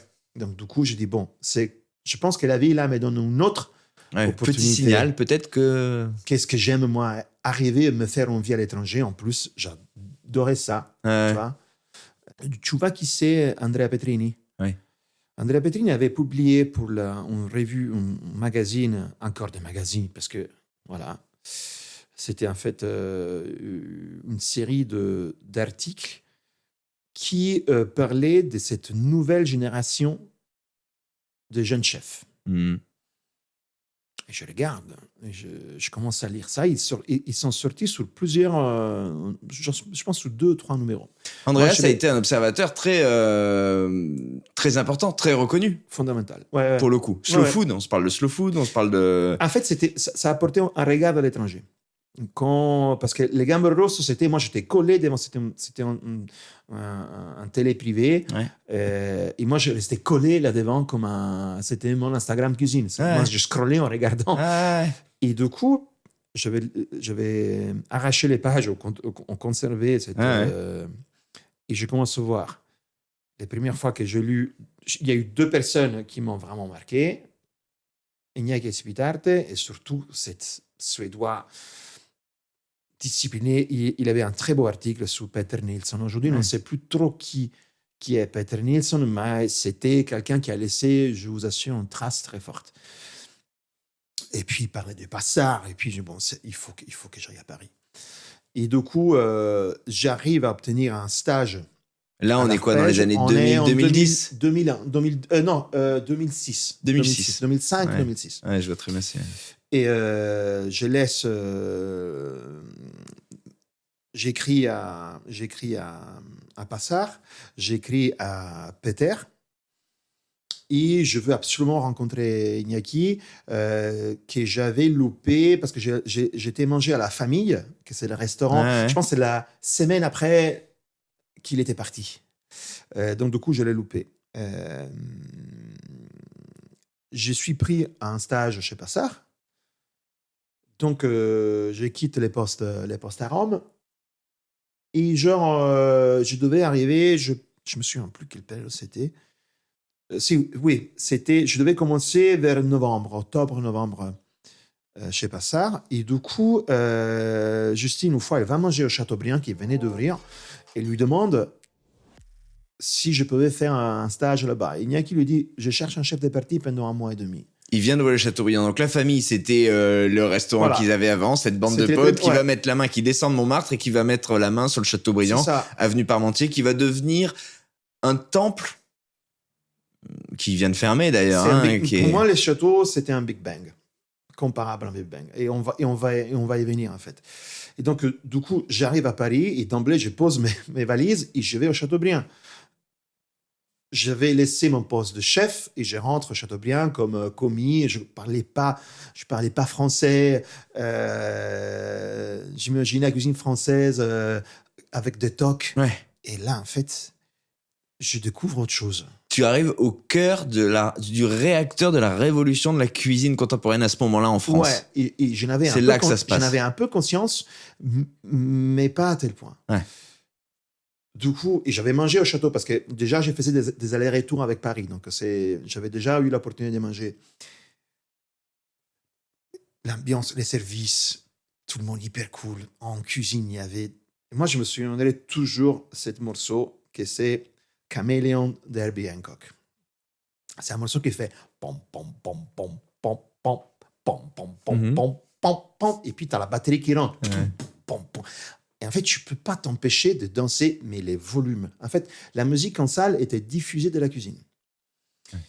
On peut penser à un chaos, à quelque chose que... Un grand bordel. Ouais. Mais en fait, tout le monde bougeait comme il fallait. Mais je me souviens, Iñaki me dire, quand je voulais dresser un truc, parce que moi, j'avais tendance que ça, c'est l'assiette, il faut mettre 3 olives, je mets une là, une là, une là. Et il me dit, on n'est pas chez Robouchon, ou sinon, 3 en fil, tu les laisses tomber. Tu vois. Et en me faisant croire qu'il n'y avait pas un sens de l'esthétique, mais en fait, il fallait juste trouver lesquels c'était les siens, parce que c'est quelqu'un qui n'aime pas un maniérisme, mais qui a son sens de l'esthétique à lui.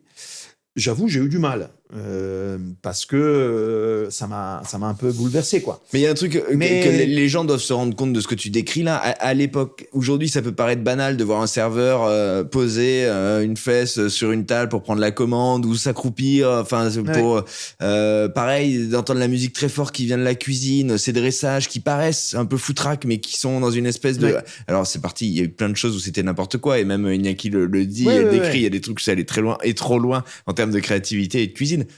Mais à l'époque, là, c'est comme si on prenait tous les codes de tout le spectre d'un restaurant, de son service jusqu'à sa cuisine, et on éclate tout. Et on y va très naturellement, très spontanément, et on réinvente la manière de faire restaurant finalement. Ouais.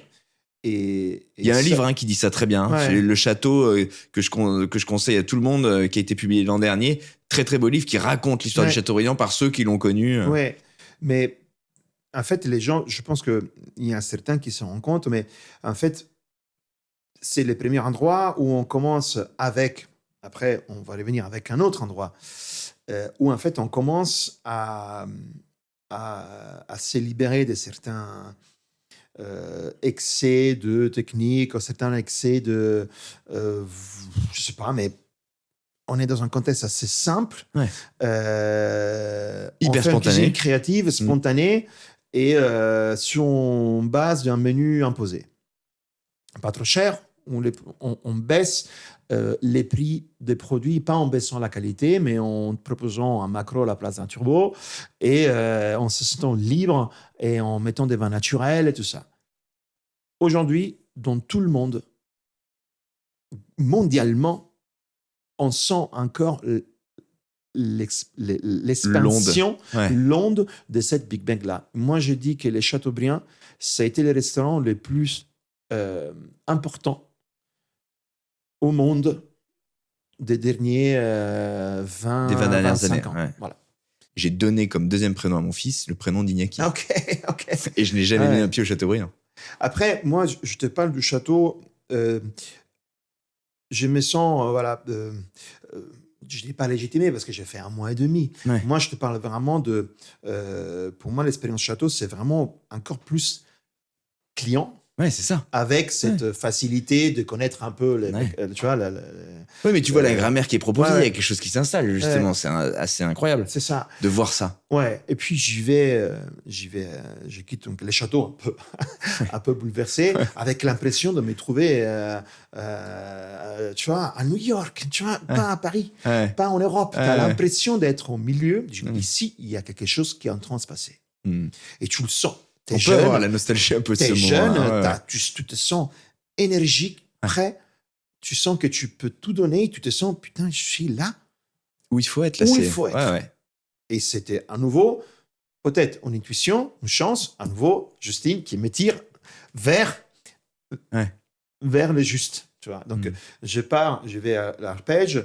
Et l'arpège, c'était encore une autre expérience, dans le sens que là aussi, j'ai un bouleversement. Ça ressemble pas du tout à ce que je m'imaginais, à part les tocs et les gants. Ça, voilà.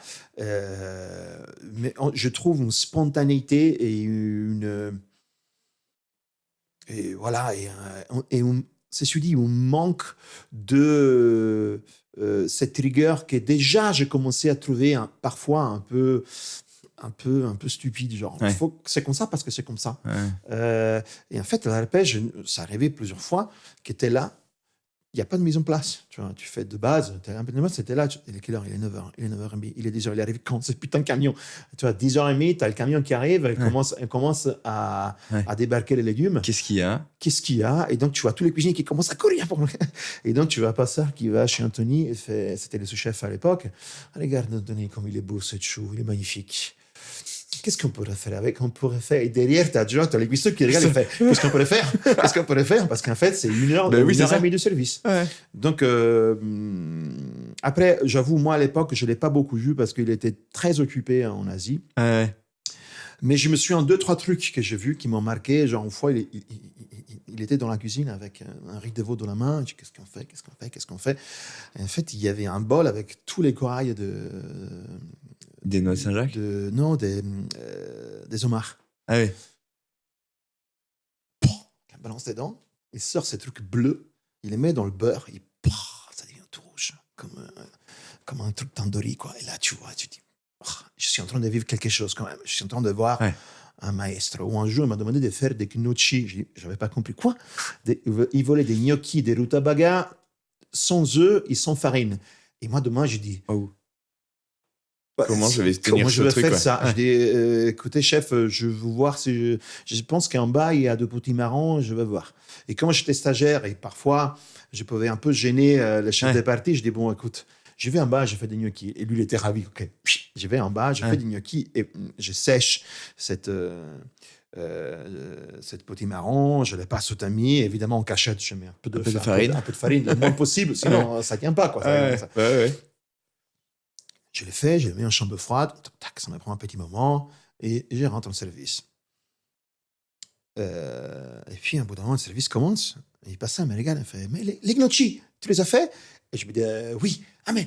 Mais comment, amen? Tu ne l'as même pas goûté, vous l'avez même goûté? Ça va.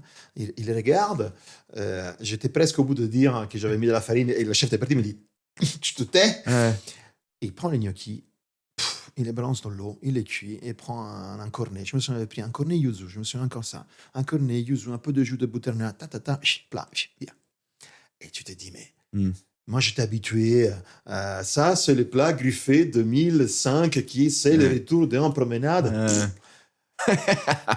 Tu vois, on était dans cette storytelling, dans cette espèce de les 4 grammes de ça, les 3 grammes de ça. Et j'ai compris que, en fait, derrière ce mouvement aussi de bistronomie qui allait naître, il y avait un grand master of puppets. C'est ça. Et c'est pas ça. Parce que finalement, l'affiliation, elle existe et elle se trouve là. Et l'arpège a cette espèce de truc très particulier d'être à la fois une table extrêmement reconnue. On se parle d'un triple étoilé et depuis un moment, et elle l'est déjà à ce moment-là, mais avec une spontanéité. Un plus de risque de fou, quoi. Et on se parle de minutes, on se parle d'expérience. Parce qu'en fait, pour faire ça, là, il est très conscient de ce qu'il fait. Il le sait. Il le sent, certes. Bien sûr.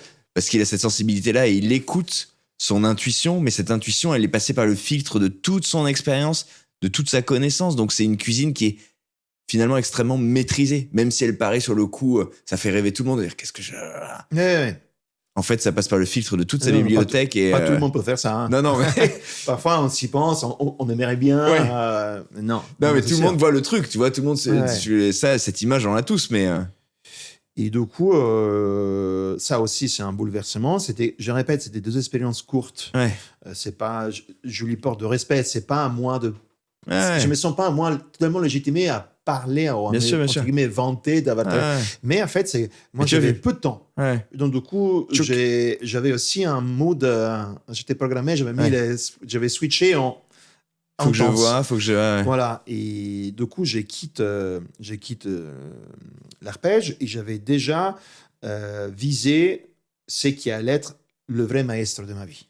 Peter Nilsson. Peter Nilsson, on parle de un chef suédois qui avait travaillé pas mal de temps en France, avec Michel Portos, et il avait ouvert un restaurant à Ouzès qui s'appelle Les Trois Salons, qui était les restaurants qui était cité dans cette série d'articles et qui était venu à Paris entre-temps. Dans la route Côte, restaurant La Gazzetta. La Gazzetta, c'est donc à 2 pas du marché d'Aligre. À ce moment-là, c'est une des 10 tables dont l'ouverture a été extrêmement plébiscitée. Il fallait aller, fallait aller là-bas, quoi. C'était vraiment... Et Peter, c'était déjà un monstre de technique et de savoir-faire. Et en fait, c'était les yin et les yang, Peter et Iñaki. Iñaki, ils arrivaient en qualité équivalente. Iñaki, il arrivait avec les stupeurs du client, avec la liberté et avec ses talents fous. Ouais. Le skater et avec un schéma qui fait comme ça. Ouais. Même par les gens qui mangeaient sa cuisine, trouvaient des trucs. Parfois, tu disais, putain, mais n'importe quoi. Par contre, tu sentais une excitation et tu sortais et t'étais, voilà, c'est la table. Peter, c'est quelqu'un de beaucoup plus sobre. Par contre, il y avait une connaissance technique incroyable. Une basse-glace, tu prends un peu de lait, tu mets ça, mets 25 grammes de ça devrait marcher. Boum, la glace, parfaite. Il y avait un contrôle de son métier. On désossait un agneau, il prend des 2 secondes. Voilà. Et donc, lui, il était moins dans cette espèce de créativité électrique. Mais c'était droit au bout. Et du coup, et si tu veux, c'était encore moins cher. Ils avaient une formule à 16 balles. Voilà, donc du coup, moi, en ce moment, et vu même comme je suis, moi, comme personnalité, je me sentais beaucoup plus dans l'affinité avec Peter. Pourquoi ? Parce que on se parle de maîtrise, on se parle de lisibilité, on se parle... je sais pas, l'ambiance. Moi, je me suis senti un peu impressionné au Chateaubriand parce que j'arrive... c'est pas contrôlable, tu peux pas... je suis pas exactement les plus cool des gars, ou je me sentais un peu dans un... Je parlais pas bien français. Là, on partageait le fait d'être tous les deux étrangers. Je sentais que j'avais pas trop ma place, que quelqu'un recouvrait déjà une place que je sentais que je pouvais recouvrir en La Gazzetta. Pourquoi ? Parce que Peter, il était, au contraire, il était un peu coincé. Il était un peu... il avait un peu de difficultés parfois dans l'humain. Il avait besoin de se... Et je sais que je lui ai apporté aussi quelque chose. La balance, c'est moi qui a grandi à côté de lui. Je le sais. Mais je sais que je lui ai apporté aussi cette espèce de... Je suis curieux, je suis venu pour toi. Et je te comprends. Et peut-être en étant à côté de toi, je peux t'apporter un peu de cette lâcher-prise. Il s'est inséré depuis le début une forte relation créative entre lui et moi. Genre... Mais qui passait par quoi ? Des moments de partage, de réflexion, de partage. De test, Et puis lui, il savait exactement comment les mettre en pratique. Moi, je n'avais aucune idée. Et lui, il avait l'expérience. Et en fait... Je pense qu'au début, en fait, ça a duré. Et je suis entré chef de parti, puis je suis devenu son second. Je suis resté presque 3 ans. Et c'est arrivé, un bout d'un moment, à être peut-être un problème. Genre, il y a 2 têtes dans l'histoire. Non, parce que moi, j'ai resté beaucoup à ma place. Ouais. Ah, Un, parce que c'est mon caractère, et deux, parce que j'avais trop d'admiration pour lui. ok. Et j'avais une vision réalistique. Je voulais pas me rabaisser, mais je sais que lui, c'est quelqu'un qui avait... Ouais, il sait. Mais en fait, je savais d'être l'unique à les comprendre. Et je me souviens, lui, à un bout d'un moment, il y avait un pupille, quelqu'un qu'il adorait. Et donc, il commence, on pourrait faire un plat, je l'imite, il fallait un peu comme ça, un plat à base de bleu, des fromages bleus. Qu'est-ce qu'on pourrait mettre avec? Et moi, et il me fait, attends, comment dire? Laisse parler. Je dis, ok, t'as raison, je n'aurais pas dû. Là, il y a un qui dit date. Et moi, dans ma tête, j'ai fait, je peux pas dire date. On parle, il faut qu'il soit un peu clivant, mais élégant, pas, tu vois. Et l'autre, il dit, les foins. Et donc, putain, et moi, je reste dans mon coin, tranquillo. Il me regarde, il me dit, alors, moi, je pense que si on fait une petite salade un peu amère, avec une touche d'algues de iodé, ça pourrait bien marcher avec un bleu. Et là, tu vois qu'il commence à toucher sa barbe et fait. Et en fait, c'était ça. Moi, de mon restaurant, peut-être je l'aurais pas fait, mais je connaissais sa tête. Ah, ouais.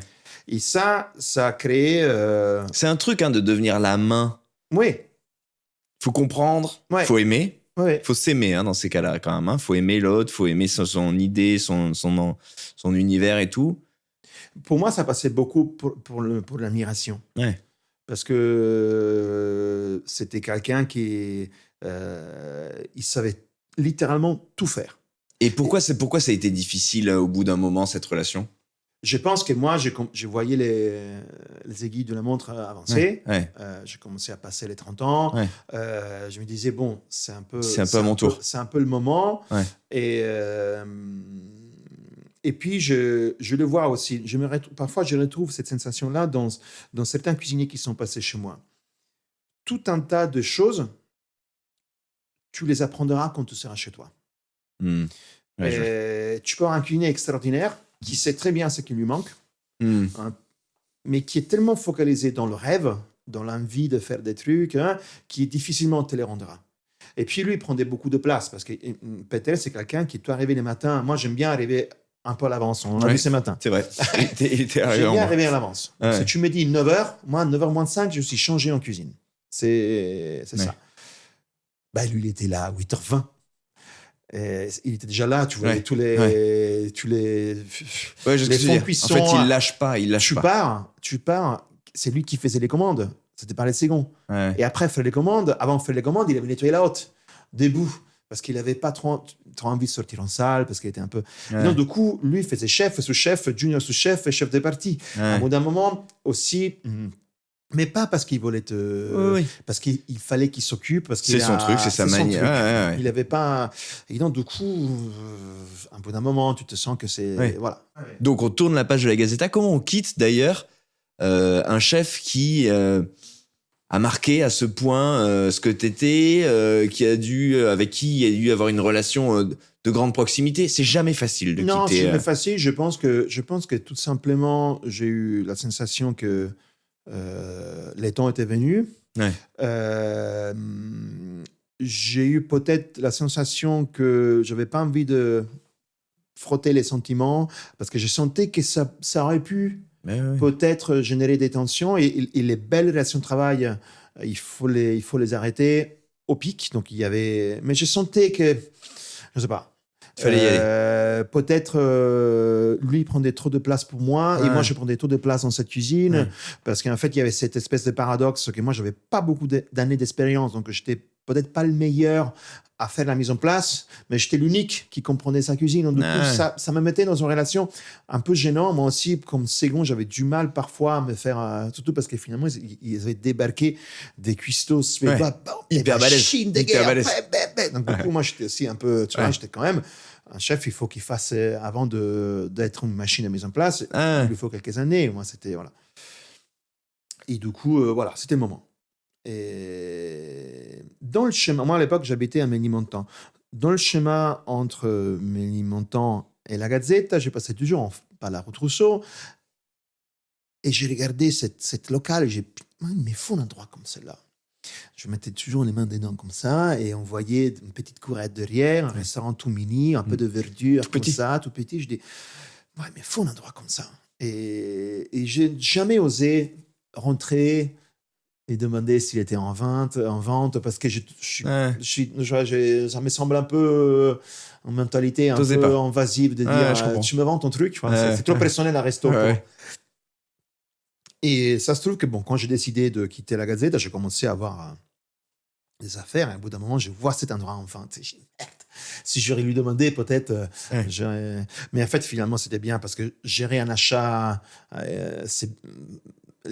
Finalement, l'agence m'a quand même donné un peu de support aussi pour pouvoir l'acheter.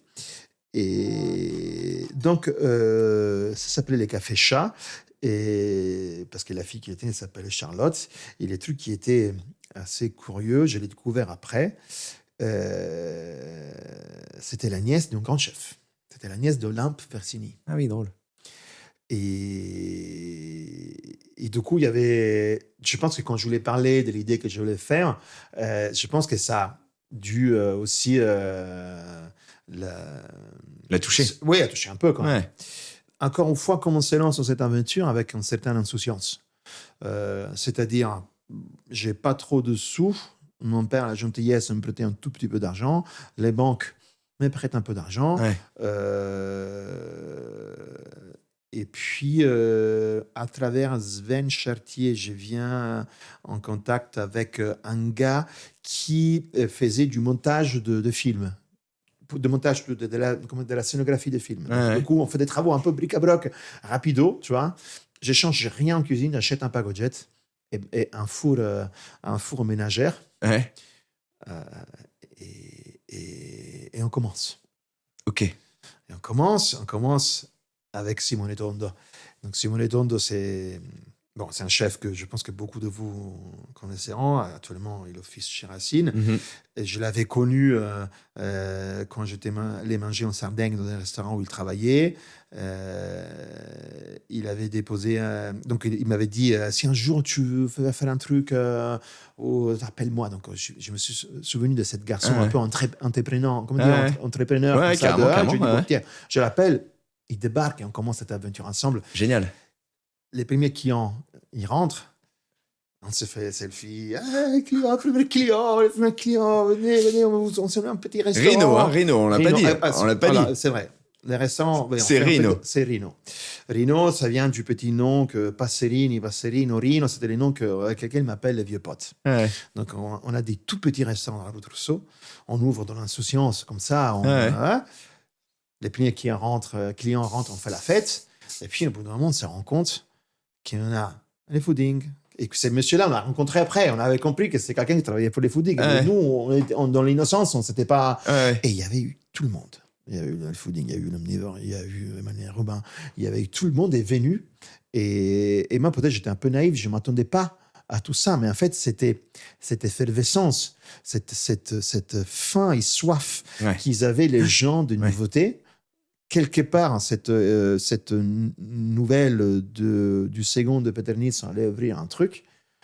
Ça avait fait le tour et tout le monde est arrivé pour voir. Ouais, et voilà. Et le fooding a accroché tout de suite d'ailleurs. Ouais, c'est ça. Et qu'est-ce qu'on fait chez Rino ? Chez Rino, on fait ce qu'on a vu dernièrement, ce qu'on a envie de faire, donc les menus fixes, mais aussi cette attention aux légumes, à la saison, cette religion apportée à la saison. Qui m'a un peu abandonné certaines techniques inutiles pour aller droit au bout, mais cette élégance, penser à un menu qui est fait pour être mangé dans le confort, mais en apportant une petite touche italienne. Que c'était souvent les premiers plats que tu mangeais, c'était souvent des petites pâtes farcies. Et c'est un grand succès. C'est là que se pose une forme de grammaire, parce que mine de rien, ce que tu décris depuis le début, c'est une opération qui t'est nécessaire en tant que chef de synthèse entre plusieurs choses. Parce qu'on le voit, tu as pris plein de shots d'expériences très différentes, radicales, quand on pense au Chateaubriand. Il y a une forme de radicalité chez Passard aussi, qu'on le veuille ou non, même si elle est nappée, triple étoilée. Il y a tes racines. L'Italie, qui est un pays de tradition culinaire extrêmement forte, faite de plein, qui est très trouble d'ailleurs, parce qu'on se dit souvent, tiens, je vais manger italien, ça veut rien dire, parce que l'Italie est faite de 1000 cuisines, en fait, selon les régions, selon les histoires et tout ça. Toi, tu dois opérer cette synthèse-là, entre tout ça, entre toutes tes expériences, entre un petit côté espagnol à un moment, Mais oui. les racines italiennes, cette envie de la France. Il faut trouver la bonne synthèse. Mais en fait, c'est comme les premiers albums d'un jeune musicien. Toutes ces choses-là sont vraies, mais tu n'as pas la moindre conscience. Ouais. Tu prends Ouais, tu te donnes ce que tu penses tu être. fais ce que tu as envie, Ouais. et sans t'en apercevoir, tu retrouves certainement ce que tu t'as dit, que c'est un normal procès créatif. Ouais, bien sûr. Quand on a... Mais tu sentais que c'était celle qu'il fallait faire. Et la trame, elle est une forme de synthèse entre une âme quand même assez bistronomique, Ouais. parce qu'il y a quand même cette approche-là, teintée, des racines, parce qu'il y a toujours ce clin d'œil et l'Italie revient, mais d'une manière évidemment pas caricaturale. Et malgré, c'était une cuisine, si tu veux, plus, je dirais pas plus ambitieuse de celle que j'ai fait aujourd'hui, parce que c'est pas vrai, mais peut-être jugé plus surprenant, si tu veux, mais il y avait toujours, et ce qui en fait, ça continue avec Pasolini, c'était cette espèce de consensualité qu'il fallait trouver. Il fallait dire, il faut que les gens les mangent et disent, qu'est-ce que c'est bon. Pas forcément, waouh, je suis surpris. Non, il faut qu'ils mangent et qu'ils disent, et pas uniquement avec le gras.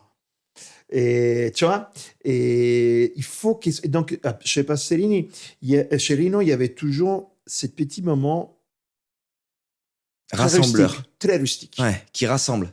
Et donc, je me souviens, nous, c'était le plat qui changeait les petits menus du grand menu. Souvent, c'était ça. Et c'était souvent des tagliolini au ragoût de colvert, par exemple. Donc, la cuisine était ouverte. Les gens mangeaient. Ah, je suis très content. Tout était très bon. Mais c'est tagliolini au ragoût de colvert. Donc, il y en a un qui te le dit, deux qui te le dit, trois qui te le dit, quatre. Donc, au bout d'un moment, au bout de 4 ans, tu dis peut-être, c'est ça. Alors, peut-être que c'est ça.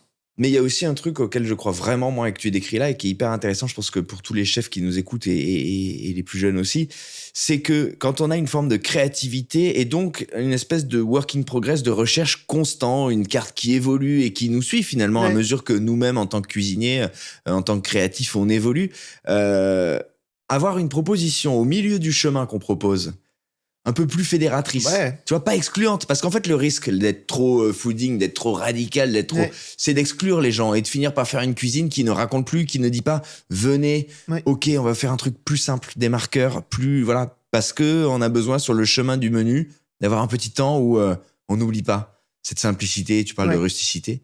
Ça, c'est un bon équilibre, d'avoir ce petit temps-là, en fait. Mais moi, je pense que c'était... Finalement, il y a eu une génération, parce qu'il faut savoir que nous, on avait Rino, Frenchy, il avait déjà ouvert, il y a eu Septime, il y a eu Abri, il y a eu Saturne, il y a eu plein de restaurants. Époque bénie, hein.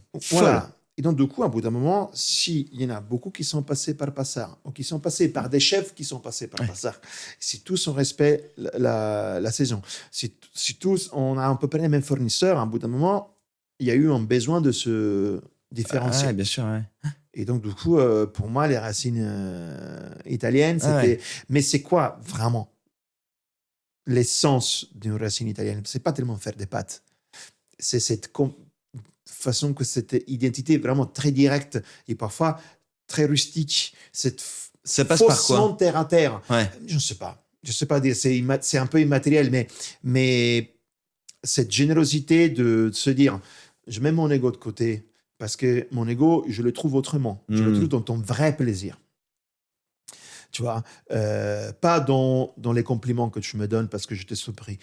Je les prends parce que c'est un faux acte de altruisme cuisinier. C'est faux. Nous, on se nourrit, on s'alimente comme des espèces d'aliens de la joie des autres. Mais justement, j'ai toujours préféré me nourrir de la joie de quelqu'un plutôt que de l'admiration. Tu vois, je veux que, avant tout, aille ce plaisir. Et je pense que ça, quand tu regardes une nonna italienne avec son petit gras qui tombe là, ses mains un peu gonflées, son petit tablier à fleurs, c'est peut-être on se personnifie dans cette personne et qui nous ont gâtés, je ne sais pas. Mais en fait, à bout d'un moment, après 4 ans de Rhino dans un restaurant tout petit. Toujours plein. Toujours plein. Assez plein, ouais. Et dans un manque de confort pour moi, dans un manque de confort pour les clients, parce qu'en fait, c'est un menu unique. Voilà. Et dans une scène qui devenait de plus en plus riche en termes de restaurants qui proposaient tous la même formule, je me suis dit, peut-être c'est à nous là, il faut upgrader. De faire quelque chose d'autre, peut-être. C'est à moi, ou sinon, de changer. Et puis, ça coïncide avec l'arrivée de ma fille aînée, parce que Justine était enceinte. Donc, du coup, on dit, bon, c'est le moment. On vend et on arrête. Ouais. Tous les chefs, ils font des restaurants en même temps qu'ils deviennent pères. Il y a toujours une synchronisation de cette histoire-là, quoi. Donc, fin de Rhino. Il est temps de changer de chapitre. Ouais. Et on commence la recherche du nouveau restaurant. Et dans ce nouveau restaurant, on décide de le faire ensemble, Justine et moi. Justine, en traitant, donc on l'avait quitté, qui rentrait à Paris. Elle a toujours travaillé dans l'art et dans le théâtre. Et à un bout d'un moment, il avait terminé de travailler un poste dans un théâtre, il cherchait du boulot. Et à un bout d'un moment, l'Omnivore cherchait quelqu'un qui était capable d'organiser des festivals. Et Justine avait fait ça pendant un moment, qui parlait des langues. Et Justine en parlait 4. Et qui connaissait un peu le monde de la cuisine. Oui. Dit, bon, allez, Luc, Justine, Luc. Et finalement, ils se sont... Donc, il a travaillé très longtemps avec Luc Dumancher à l'Omnivore. Elle avait mangé un peu partout. Donc, il avait, elle aussi, une vision très claire de la scène. Ouais. C'est la bonne école, quand même, d'avoir été à ce moment-là avec Luc Dumancher à faire les tables du moment. C'est cool. Et du coup, ensemble, on commence à comprendre. Et je me souviens, elle me dire, écoute, on fait un restaurant ensemble. Par contre, si tu mets le menu unique, moi, je ne viens pas. Et je dis, t'as raison. Il faut faire autre chose. Et on a commencé à dire où on aimerait aller, en fait, où on aime manger. Et on a pensé à plusieurs... comme ça, si je dois vous dire plusieurs images, moi, j'ai un poisson nettoyé à table, à partager dans un restaurant sur une île où on va tous les ans avec le monsieur qui met ses lunettes, il nettoie ses poissons et puis il balance les pâtes qu'il a cuit avec dans ton assiette et tu dis mais tu vois, je pense à un repas que je fais à la Chassagnette chez Armand Arnal où m'a amené lui aussi un poisson avec une tomate entière rôtie comme ça, juste à peine chauffé, sorti du potager, à peine chauffé, mais à côté comme side. Donc, tu mangeais un bout de cette tomate. Et en fait, il y avait souvent cette espèce de truc mis au milieu de la table et des petits plats satellites. Et en fait, je me suis dit, mais c'est quoi le moment où on s'emmerde souvent dans mes menus à moi? C'est les mains. Souvent, quand tu as mangé déjà, tu t'es amusé sous les pâtes, tu as mangé sous les entrées, et puis finalement, tu as un bout de viande avec un petit purée, avec un petit légume. C'est bon, mais ton expérience est finie. Donc, du coup, on a commencé à construire une carte ou une idée de quelque chose qu'on l'appelait passerini, parce que souvent, en Italie, les restaurants de ce type portent le nom de la famille qui les tient. Loin de moi l'appeler Giovanni Passerini, mais c'était vraiment... Parce qu'on s'était mariés entre-temps. Et du coup, on a voulu mettre... Poser les choses. Voilà. Et puis, c'est marrant vis-à-vis de Rhino aussi. Oui. Tu vois, Rhino, c'est le petit Passerini, en fait. Mais Fabrizio Ferrara, dell'Enoteca Ferrara, il m'appelle, il me dit, Joe, tu sais qu'il y a un local dans la rue Traversière. C'est compliqué, hein, c'est beau. Il faut appeler une dame. Je dis, OK. Et un jour, je suis à la maison, je roule des petits pizzas pour frire. Et pendant que je roule ces pizzas, je dis, mais il s'était passé déjà plusieurs semaines. Mais Fabrizio, je n'ai pas eu de nouvelles. Il a, dring, le téléphone sonne. Nous, on avait fait déjà plusieurs visites, on avait du mal à trouver. On avait visité un bistrot magnifique dans le 9e, on était prêts, juste quand on a compris qu'il y avait une petite escroquerie derrière, parce qu'ils avaient complètement caché le fait que l'extraction a été chopée d'une lampe publique et expulsée directement dans la rue, un truc improbable. Ils nous ont fait perdre énormément du temps. Donc, on était un peu en retard, un peu vénère. Et il me dit, bon, écoute, tu voulais voir cet restaurant, il faut appeler cette dame. Mais c'est la propriétaire. Non, mais va t'expliquer. J'appelle cette dame. Oui, en effet, je connais quelqu'un qui vend. Parce que, en fait, moi, je suis une copine de le propriétaire des murs. On va voir l'endroit. Et en fait, c'était un squat. En gros, il y avait des gens qui squattaient. Il y avait je me souviens, il y avait un canapé. Et vous voyez les murs bleus qui est au fond de Pastorini. La géante, vous devez savoir qu'elle est la géante cachée. Il y a énorme, il y a écrit Nique ton père. Tu vois, on sait même Pour douté les archives. tu vois, c'est quand même un truc un peu aussi pour le temps qui coule. Il peut le dire. C'est un peu un thé patriarcal. C'est Nique ça. ton père, quoi, tu vois. Ben bon, on l'a caché évidemment parce que bon, c'était un peu C'était comme message, c'était un peu proposition. fort. Et tout à faire. Tout à faire. Donc, je dis, mais vous voulez combien pour cette affaire? Non, mais c'est pas moi, parce que moi, je peux peut-être introduire au type, machin. Donc, du coup, en fait, c'est un émissaire qui avait peut-être pensé de les prendre, mais finalement, il n'a pas pris. Donc, on dépose un dossier last minute, parce qu'en fait, il fallait déposer un dossier pour l'avoir. Je pense qu'on arrive deuxième, sauf que le premier se retire et on l'a. Local où il fallait faire tout. Donc, il n'y a pas de droit il n'y a pas de prix pour les revendre parce qu'il n'y avait pas de fonds.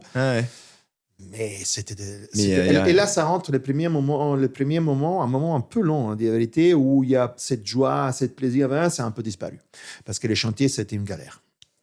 Une galère. Tout a failli, tout a lâché.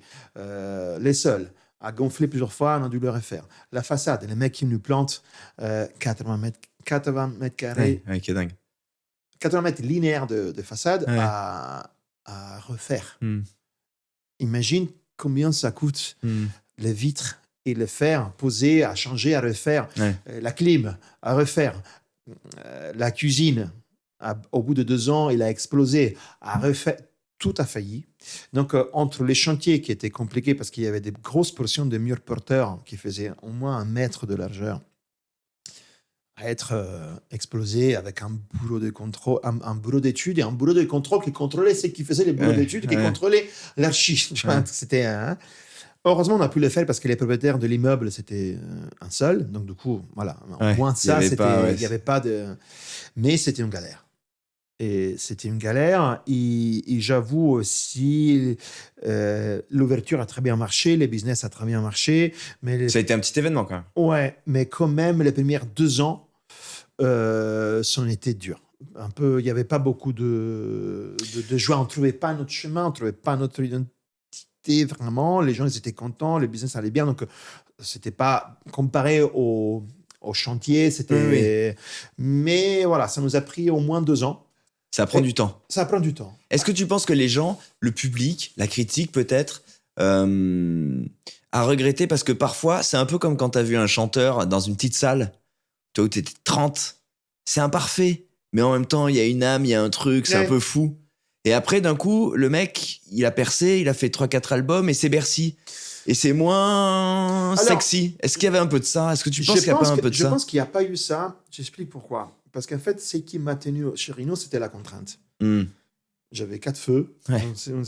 Un four. Le four de Rhino, il était 1, 2, 3, 4, 5. À 6, on avait mis une étiquette avec écrit Fukushima. Parce que tu le mettais à 6, ça commençait à fumer.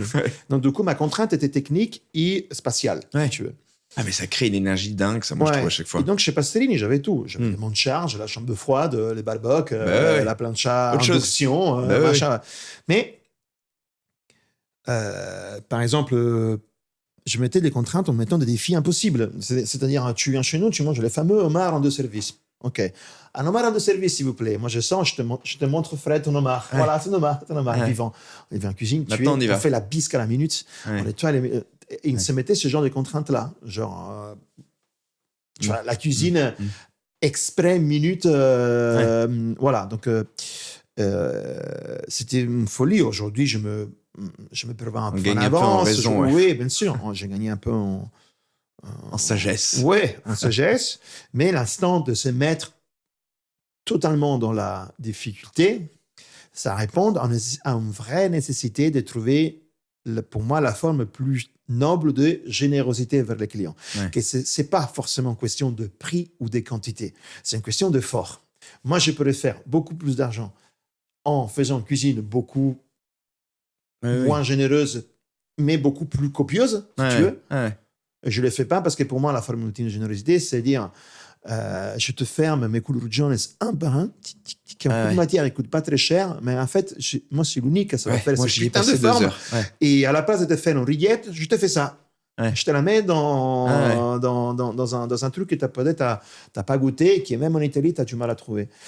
Et en fait, peu à peu, cette idée de générosité appliquée dans un contexte différent, on l'a trouvé, et bon, une forme de sérénité, on a trouvé la vitesse de croisière, et aujourd'hui, c'est complètement autre chose. Et ça a aussi coïncidé avec le fait que, sous les premières années, Justine, il se sentait un peu moins légitimé à faire, parce qu'elle venait pas directement de ces ce métiers, milieu, de ces milieux, des machins. Et puis, peu à peu, il s'est dit, mais pourquoi, en fait, tu vois. Elle a commencé à rentrer beaucoup plus à s'approprier les à choses. s'approprier des choses. Alors que depuis le début, c'est un peu la garante de la ligne, en fait, en souterrain. C'est ça. Non, mais tu devais voir les réunions de chantier où tu as 5 hommes entre 45 et 60 ans mis en ligne, et Justine, qui n'a jamais fait un chantier de sa vie, dire mais ça, tu m'as dit que tu m'allais me donner les cotes aujourd'hui, tu l'as pas fait. Ça, tu m'as dit que tu allais me le faire au plus tard vendredi, on est mardi. Ça, tu vois. Et moi, j'étais en cachette. Parfait. Tu vois. Parfait. Et la cuisine, c'est pareil finalement. Là, depuis le début, elle a ce regard. Ouais, cette sensibilité-là. C'est sûr. Mais elle a mis du temps à l'habiter, Elle a mis un peu de temps, pas tant que ça, mais ça lui a fallu. Et je pense que l'avoir trouvé cette chemin, ça coïncide en bonne partie aussi quand elle a dit tiens, je m'assois à côté de toi et on fait ça vraiment ensemble, tu vois.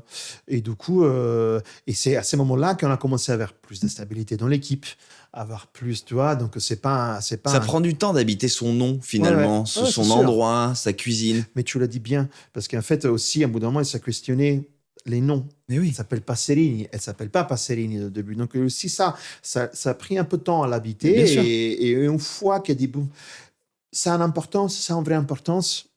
Les raisons est qui on est, en fait, pas les noms qu'on a forcément, c'est qui on est. Et du coup, voilà. Et puis, effectivement, la consacration, c'était quand on a ouvert Passerini. C'était un endroit qu'au début, elle ne voulait pas, parce que Justine, elle n'est pas très entrepreneuse. Elle dit, mais pourquoi, pour elle, commencer une entreprise, c'est fondamentalement commencer des emmerdes. Des emmerdes, exactement. C'est pas complètement faux. C'est pas complètement faux. Et moi, j'ai dit, bon, cet local qui était en face du restaurant, il nous a été proposé lors de l'achat du resto, et c'était pas possible, on a plus de sous, et on a attendu à côté, au bord de la rivière quelques années, et puis au bout de quelques années, ça revient en vente. Il faut le prendre. Mais non, mais il faut le prendre. Par contre, une fois qu'on l'a pris, elle a compris que, comme il a donné des conditions, c'est-à-dire, on fait Passerini ensemble, mais il n'y aura pas de menu imposé. On fait Passerini, par contre, tu ne nous amènes pas ton stress. On fait un endroit fêtard. On fait un endroit décontracté. Où en fait, on dit tout le temps oui. Tu vois, est-ce qu'il y a de la place? Oui. Est-ce qu'on peut avoir des pâtes en face? Oui. Et en fait, finalement, moi, ça m'allait très bien. Je me suis occupé uniquement de la direction artistique, de ce qu'on mange. Par contre, je n'ai pas le droit de... ligne. Voilà, et c'est là qu'elle trouve son sens. Elle trouve vraiment aussi... Elle trouve aujourd'hui, Justine, son sens dans les services qu'elle fait, qui sont les services des midis, qu'elle adore. Parce que justement, il y a ce côté humain. Elle vient du théâtre, elle vient de l'art. Ça lui ressemble, ce elle que vient j'allais du dire. public, si tu veux. Les midis, c'est moins cher, c'est plus spontané, c'est plus facile de créer une relation... Il y a plus de gens du quartier. Les restaurants jouent son rôle d'authentique. Si tu veux public, il faut les prendre avec les pincettes. Mais son rôle d'endroit public, il le joue beaucoup plus à midi, je trouve, que le soir. Il n'y a pas de posture. Voilà, il ne faut pas réserver à l'avance. Tu vois, et je sais pas, Céline, en fait, elle a plus ses côtés un peu plus fêtard, un peu plus... C'est une adresse dont tu peux te saisir spontanément, en fait. Oui, c'est ça. Mais c'était la pièce qui manquait, et le puzzle, là, du coup, est total. C'est marrant, cette histoire-là, parce qu'au final, ce que tu racontes là, c'est ta mère, par le travail, l'implication, ce fait que la générosité passe par cet investissement, Oui. comme elle l'avait au quotidien Ouais. pour toi, ton frère, quand quand vous étiez jeune. Oui. Et la générosité, l'ouverture avec tous les autres qui a pu manquer dans cette salle à manger, Oui. que toi, tu as regagné aujourd'hui et que tu proposes aujourd'hui. Il y a cette synthèse-là. Moi, je peux pas m'empêcher de voir l'hommage à toute l'énergie déployée par ta maman Oui, bien et sûr. aussi ce que tu as voulu atteindre et ces portes que tu as voulu ouvrir et qui sont aujourd'hui ouvertes rue Traversière. Mais bien sûr. Moi, je pense qu'elle a fait vers mes clients, si tu veux, cet effort qu'elle a fait vers nous. Parce Ouais. qu'en fait, sa générosité, elle était concentrée vers nous et Ouais. mon père, en fait. Voilà. Ouais. Donc, Et elle moi, passait par le j'essayais de travail, l'ouvrir pas un peu, par la... quoi. Ouais, ouais. Mais c'est la même, on a la même, on est deux volcans. Elle est un volcan. Ma mère, tu la vois aujourd'hui, c'est un volcan. Elle dit qu'elle est vieille, qu'elle est fatiguée, mais c'est un volcan. Tu vois. Et ben, il y a un nouveau volcan rue Ouais. Traversière, quoi, désormais, quoi. Ouais. Merci, hein. Merci, Giovanni. Merci à toi.